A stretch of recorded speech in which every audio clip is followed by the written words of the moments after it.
Ika-75 kabanata. Sa pagpapatuloy ng flashback. Bago pa man magsimula ang torneo ng pamilyang Sichuantang, 3 sa 4 na posibleng tagapagmana ang pinaslang. Gayunpaman, dahil ito ang pamilyang Tang, ang mga matatanda ay talagang mas natutuwa nang makita ito, at sa gayon, formal na nagsimula ang labanan upang maging head ng pamilya. Seryosong sinasabi ni Jiak na parang hindi daw ito patas. Para lang maging ulo ng pamilya. Makikita ang batang si Chan na nilalabanan ang mga asasin, at ilang saglit pa ay natalian ng mga kadena ang batang si Chan. Lumiliwanag ang mga mata ng batang si Chan at habang nakatali ng kadena ay malakas niyang hinatak ang mga asasin sa ere at mabilis na inihampas ang mga ito sa lupa. Sinasabi pa ng batang si Chan na sinubukan daw nilang patayin ang kanyang mga kapatid na may parehong dugo. Hindi daw niyang hahayaang mangyari yun. Hinawakan at sinabi ng kanyang kapatid na si Jiak na sila daw dapat ang hindi nakaligtas sa pag-atake ng mga asasin. Sinabi pa niya sa batang si Chan na kailangan daw niya na maging ulo ng pamilya at gagawa ng paraan para mabuhay silang lahat. Lumipat na ang eksena kung saan isang paa ang naglalakad at ito pala ay ang batang si Chan. Sinasabi ng kanilang panganay na nanginginig ang boses na bunsong kapatid, paumanhin sa hindi daw niya masyado itong napapansin. Sinabi pa niya sa batang si Chan na pumanig lang daw siya sa kanya. Kung siya daw ang hirangin na head ng pamilya, gagantimpalaan daw niya ito ng malaki. Ito pala ay si Jichuantang, ang unang anak ng Sichuantang family. Naglalakad at palapit ng palapit ang batang si Chan at natatakot na sinasabi sa kanya na kung ayaw daw niya, siya na lang daw ang maging head ng pamilya. Ano daw kaya sa tingin ni Chan?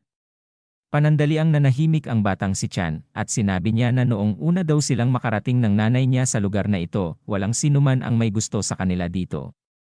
Sinabi pa niya na lalo pa, nang pumanaw ang kanyang ina, si Jiak lang daw ang pumunta sa kanya upang makita. Sinabi sa kanya ng kanilang panganay na kapatid na nauutal na meron daw siyang dahilan para doon. Ang mga elder daw ay laging nakamasid sa kanyang lahat na gagawin, at tinutulan din ng mga nasa ilalim daw niya ang desisyon niya. Hindi naman daw sa ayaw niya siyang bisitahin. Mahigpit na itinikom ng batang si Chan ang kanyang kamao na sinasabi niya na alam daw naman niya iyon. Dahil ganun daw talaga ang pamilya ng mga Tang. Sinabi pa ng batang si Chan na ngunit siya daw hindi naniniwala sa kanya, ang taong pumatay sa kanilang pangatlo at pangapat na kapatid. Nagulat ang panganay sa kanyang narinig at sinabi nito na ang pangatlo at ang pangapat. Hindi natapos ang kanyang sinasabi at isang kunay ang mabilis na tumama sa ulo nito. Nagulat ang batang si Chan habang mabilis na tumumba ang kanilang panganay na kapatid na nakadipa at wala ng malay.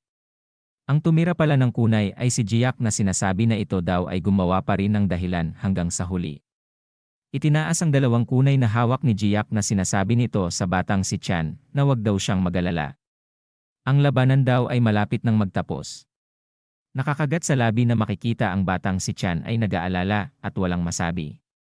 Nakatusok sa ulo ang kunay na inihagis ni Jiak. Ang gusto sana niyang sabihin kanina sa batang si Chan ay yung pumatay daw sa kanilang kapatid nila ay hindi daw siya. Lumipat ang eksena kung saan ang elder na ito ay sinasabi na siya daw pala ang nanalo sa labanan. Binabati daw niya siya sa tagumpay nito. Nakatayo si Jiak at isinuntok ang kamao sa palad tanda ng pagbati na nagpapasalamat ito. Sinabi ng isang elder na nakatingin sa kanyang gilid na ngunit ang ikapitong young Master Chantang ay buhay pa, hindi daw ba? Sinabi sa kanya ng isang mata na elder na dahil mababa ang pinanggalingan ng kanyang ina at wala man lang opisyal na kasal. Hindi nila masasabi na isa siyang galing sa angkan ng Tang family. Sa tulad daw nito, hindi daw siya kwalipikado. Sinabi pa niya na gayunpaman, binabati daw niya ito sa pagiging panalo nito. Nakatayo ang mga elder sa harapan ni Jiak na sinasabi sa kanya ng isa sa elder na dapat daw ba siyang tawagin ngayon bilang ulo ng pamilya. Habang nakasuntok pa rin ang kamao sa palad na nakatingin si Jiak sa mga elder at nakangiti. Nakatingin ang mga elder kay Jiak na sinasabi pa ng isang elder na dahil napagdesisyonan na ang tagapagmana, ang pamilyang Tang ay maaari nang mag-asikaso sa mga mahahalagang bagay. Sinabi ng isang elder na makinig daw sa kanyang sasabihin ang family head. Tumingin ng seryoso ang head ng Tang na si Jiak. Sinabi ng elder na ngayong unti-unti nang kumakalat ang impluwensya ng demonyong kulto sa gitnang kapatagan. Ang pamilyang Tang, ang hegemon ng Sichuan, ay obligado na protektahan ang lalawigang ito. Sinabi pa ng elder na dapat daw niyang tipunin ang mga puwersa ng namatay na mga young masters at dalhin sila sa ilalim ng utos ng konseho ng nakatatanda. Sinabi ni Jiak sa mga elder na wala daw kwenta yan. Kahit natipunin pa daw niya ang lahat ng puwersang nasa ilalim ng kanyang kontrol, hindi pa rin ito sapat upang mapanatili ang nawala sa kanya sa labanan ng tagapagmana. Lumiwanag ang mga mata ng elder, at sumigaw na ang kapangyarihan ng pamilyang Tang ay nagmumula sa konseho ng nakatatanda. Sinabi pa nito na dahil lang daw sa naging head na ito ng pamilya, sa tingin daw ba niya ay naging isang mahusay na siya. Isang kulay berding aura na bumalot kay Jiok na ikinabigla niya. Nakatingin sa mga elder na nahihirapan si Jiok dahil sa aura na bumalot sa kanya at humihingi ng paumanhin sa mga ito. Ang mga aura na pala na yon ay galing sa mga elder na lumiliwanag ang mga mata na nakatingin kay Jiok. Yumuko ito at sinabi sa mga elder na gagawin na daw niya ang mga iniuutos ng mga ito. Lumipat na ang eksena kung saan ay nasa kanyang bahay na si Jiok, na galit at sinasabi na ano ang tingin ng mga lintik na matandang ito sa head ng pamilya. Nabinasag ang florera at lamesa na sinasabi pa niya na paano daw na ang mga lintik na yon ay may balak pa yatang gawing siyang puppet. Makikita ang lamesa ay nahati sa dalawa na nanggigigil sa galit si Jiok na nasa likuran niya ang batang si Chan. Nakatingin ang batang si Chan sa kanyang big brother na sinasabi na ano na daw ang gagawin niya ngayon. Nagagalit pa rin si Jiok at lumingon na tumingin sa batang si Chan na sinasabi na wala daw siyang dapat ikabahala. Meron daw siyang binabalak. Nakatingin lang ang batang si Chan sa kanyang big brother. Pagkatapos ay lumipat ang eksena kung saan nakahain ang iba't ibang masasarap na pagkain. Ang mga elder pala ay nagdidiwang sa pagka-head ng pamilya ni Jiok at sinasabi ng mga ito na magaling. Ginawa daw niya yon ng napakabilis. Gusto kitang purihin. Sa tingin daw niya na napili nila ang tamang kahalili. At ang mga ito ay nagtawanan ng napakalakas. Isinuntok ang kanyang kamao sa kanyang palad na masayang sinasabi ni Jiok na may isang espesyal na regalo daw siya na inihanda niya para sa mga elders. Masayang sinabi ng isang elder na mukhang may inihanda daw siya para sa kanila. Tingnan na daw nila kung ano ito. Makikita ang isang kulay berdeng usok na bumababa mula sa taas ng bubong ng palasyo habang nakayuko pa rin si Jiok. Gumagapang na ang usok at nagulat ang mga elder na sinasabi na ito daw ay poison fog. Sumigaw ang isang mata na elder na sinasabi na ang lakas daw ng loob nitong gumamit ng lason sa mga elders ng Tang family. Gaano daw katanga ang ginagawa niya? Sa tingin daw ba nito ay gagana sa kanila ang kanyang malupit na lason? Biglang ang mga elders ay umubo at nagsuka habang si Jiok ay nasa kanilang harapan na nakangiti. Ang isang elder ay tinitingnan ang kanyang kamay na may dugo sanhi ng kanyang pag-ubo na sinasabi nito na ang lason daw ba na ito ay marahil ay ang poison of the Forbidden Cave.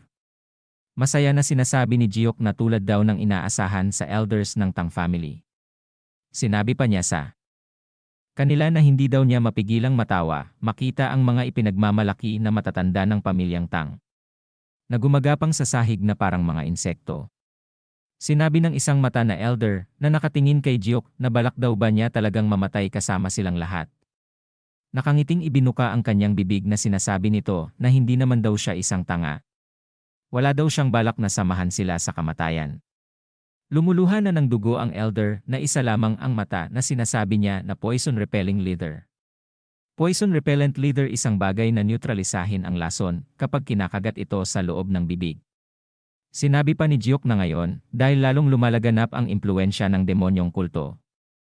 Kokontrolin daw niya ang lahat ng puwersa ng pamilyang Tang at malalampasan daw niya ang krisis na ito. Gagawin daw niyang pinakamahusay ang puwersa sa ilalim ng langit ang pamilyang Tang. Kaya, makakapagpahinga na daw silang lahat ng mapayapa ngayon. Gumapang ang isang elder patungo kay Jiok at hinawakan ng elder ang paa nito sinasabi na ikaw na bastardo. Sinabi ni Jiok sa elder na alisin daw nito ang marumi niyang kamay sa kanya. At sinipa ni Jiok ang elder sa muka na sinasabi na tapos na daw ang kanilang era. Ayon pa sa kwento na ito daw ay kung paano inagaw ni Tang Jiok ang lahat ng tunay na kapangyarihan ng pamilyang Sichuan Tang. At maging tunay na pinuno ng pamilyang Tang. Lumipat na ang eksena sa kung saan ay binigyan ng isang pil ang batang si Chan na kanyang hawak na tinatanong nito na kung ano daw ito.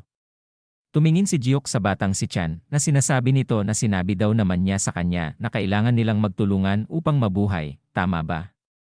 Sinabi pa nito na kainin na daw niya ito. Wika pa niya na ito daw ay lason ng pamilyang Tang na tinatawag na untraceable poison. Nagtataka na nakatitig na sinasabi ng batang si Chan na isang lason. Sinabi pa ni Jiok na ang untraceable poison ay orihinal na inilaan upang ipakain sa mga kamag-anak na inapo ng pamilyang Tang. Sinabi pa nito na ito ay nilikha upang ang kamag-anak na inapo ay hindi mangahas na agawin ang otoridad ng direktang descendants. Wika pa niya na huwag daw siyang mag-alala, hindi naman daw niya siya papatayin. Dagdag pa niya na ito daw ay hindi lang siya makakagamit ng kanyang inner key kahit kailan. Nagulat at nagtataka na nakatingin ang batang si Chan sa kanyang kuya. Makikita ang mga tao na nagbubulungan na sinasabi ng kanyang kuya na si Jiok na may mga nagsasabi pa rin na siya daw ang dapat na maging head ng pamilya. Wika pa niya na buo pa rin daw ang kanyang tiwala sa kanya, pero para mabuhay daw silang dalawa, kailangan daw niya itong patunayan. Tiningnan niya ang batang si Chan na sinasabi pa niya na patunayan niya daw na ayaw nitong maging head ng pamilya.